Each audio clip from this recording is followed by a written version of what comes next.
Blog Talk Radio.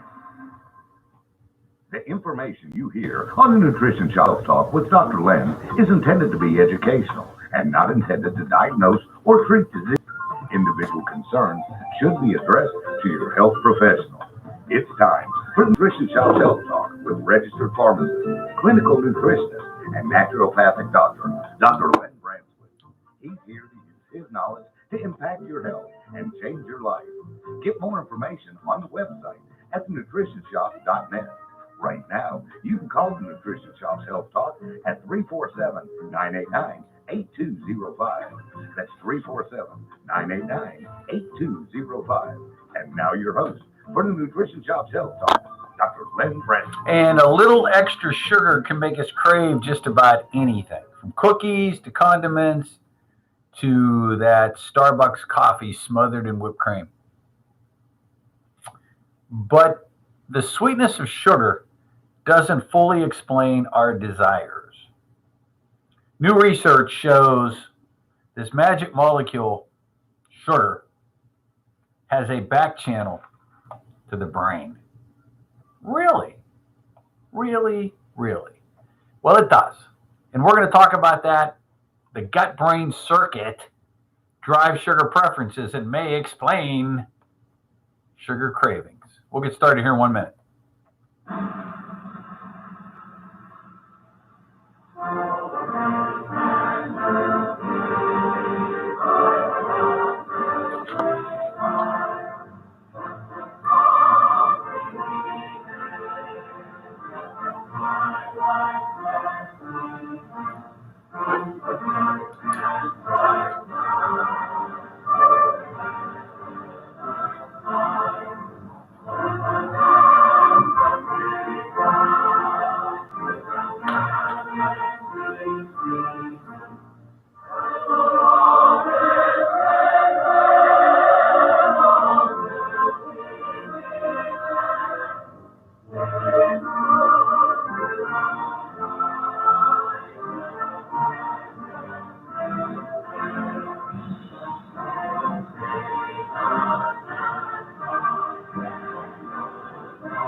For those of you on YouTube, as well as you on Blog Talk Radio, you can call in with questions right now, live, 347-989-8205, or call us directly here at the office, 678-228-8900, whatever your needs are.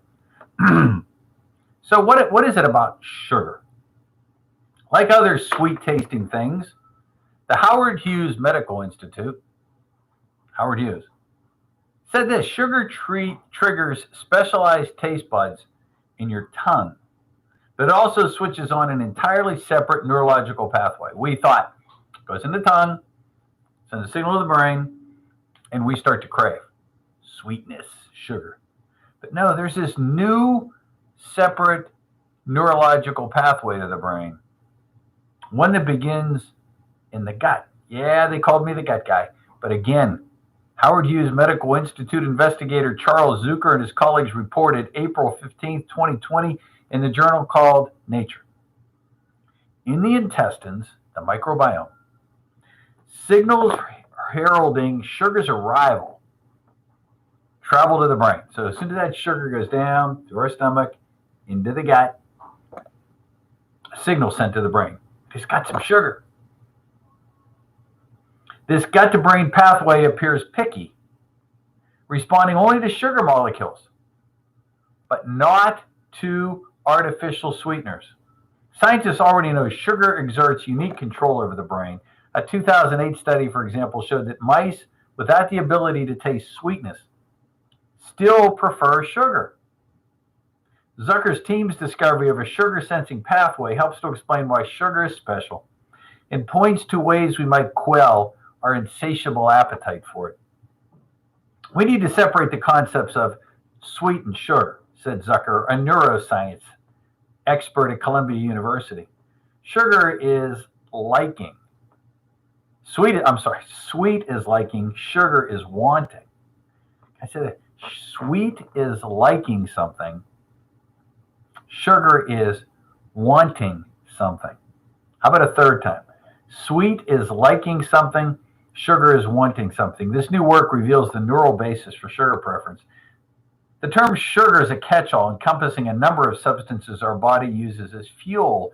Eating sugar activates the brain's reward system, making humans and mice alike feel good. However, in a world where refined sugar is plentiful, this deeply ingrained appetite can run amok. The average American's annual sugar intake has skyrocketed from less than 10 pounds in the late 1880s. So here we are, 120 years later, 140 years later. 10 pounds a year.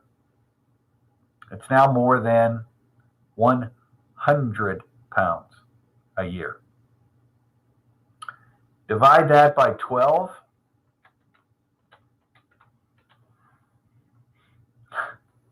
I don't even want to go. It's. I'm not eating 100 pounds of sugar, and if you factored me out of this and a lot of other people, you must be consuming more. The increases come at a cost. Studies have linked excess sugar consumption to numerous health problems, including obesity and type 2 diabetes. Previously, Zucker's work showed that sugar and artificial sweeteners switch on the same taste sensing system. Once in the mouth, these molecules activate the sweet taste receptors on the taste buds, initiating signals that travel to the part of the brain that processes sweetness. But sugar affects behavior in a way that artificial sweeteners don't.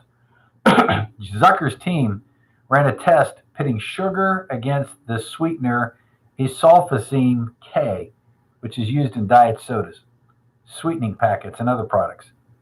Offered water with the sweetener or sugar. Mice at first drank both, but within 2 days switched almost exclusively to sugar water. We reasoned this unquenchable motivation that the animal had for consuming sugar rather than sweetness might have a neural basis.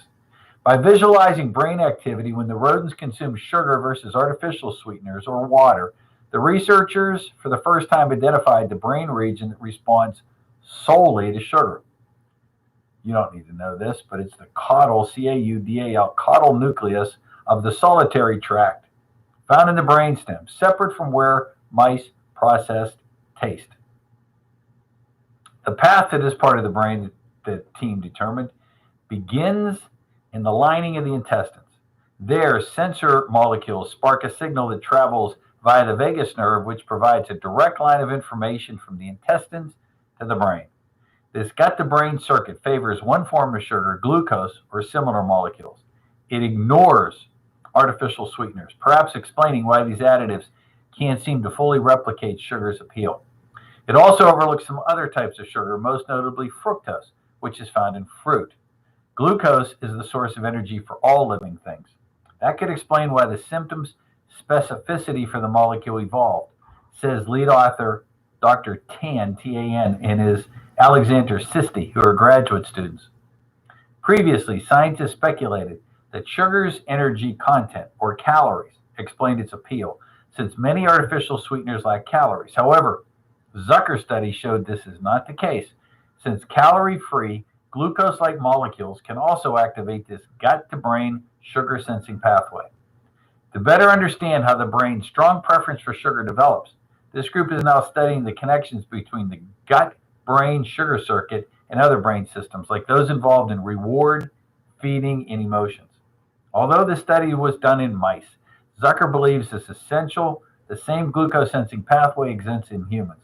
Uncovering this circuit helps to explain how sugar directly impacts our brain to drive consumption, he said. It also exposes new potential targets and opportunities for strategies to help curtail our insatiable appetite for sugar. Attached to this were some other studies. Sugar and sweeteners, how do they affect our appetite? What should healthy young men who want to watch their weight and manage their blood sugar levels drink? Can they risk something sugary, or will they be hungrier after drinking calorie-free options? Yes. Sugar substitutes may cut calories, but no health benefits for individuals with obesity. The global diet's getting sweeter, particularly when it comes to beverages. Regular soda, please. Hormone that differentiates sugar, diet sweeteners could exist in humans. So again, part of good colon health. The right forms of probiotics can make a world of difference in cutting this insatiable appetite we have for sugar. Helping to digest our food, the use of digestive supports can help to cut that risk. It's crazy. Hey, by the way, folks,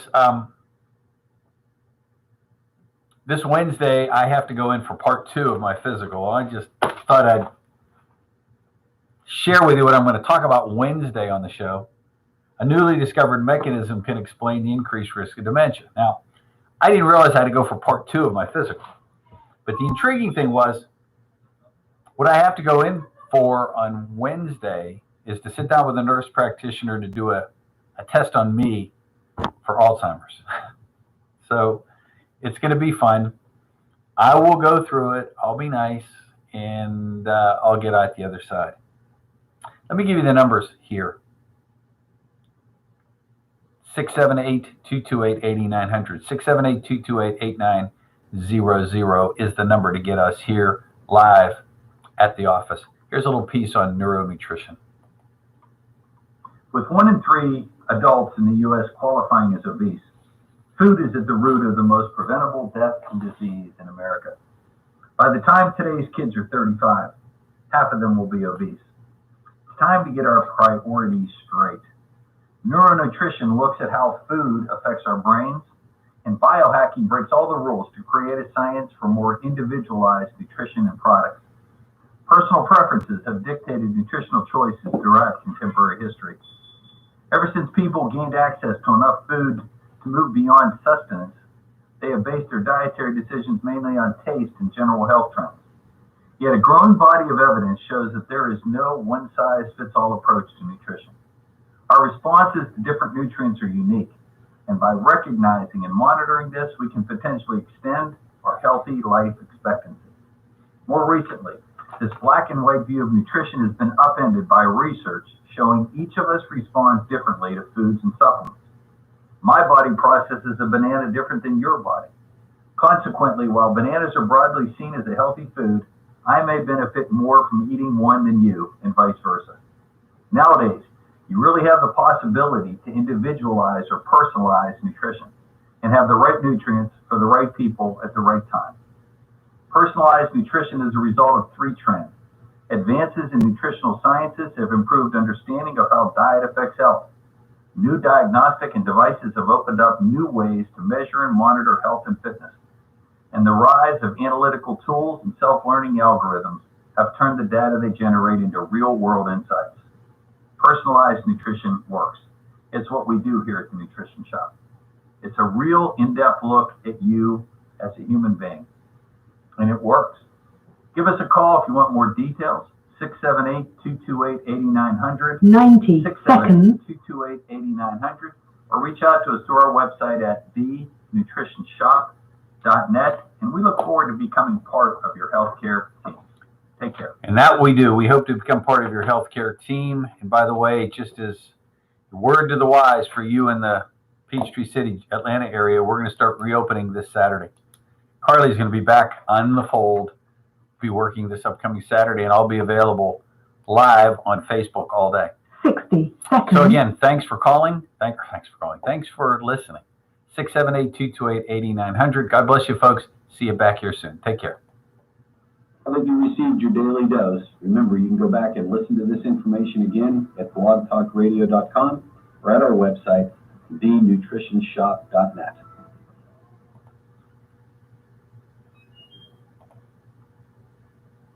Thank you for using Blog Talk Radio. Goodbye.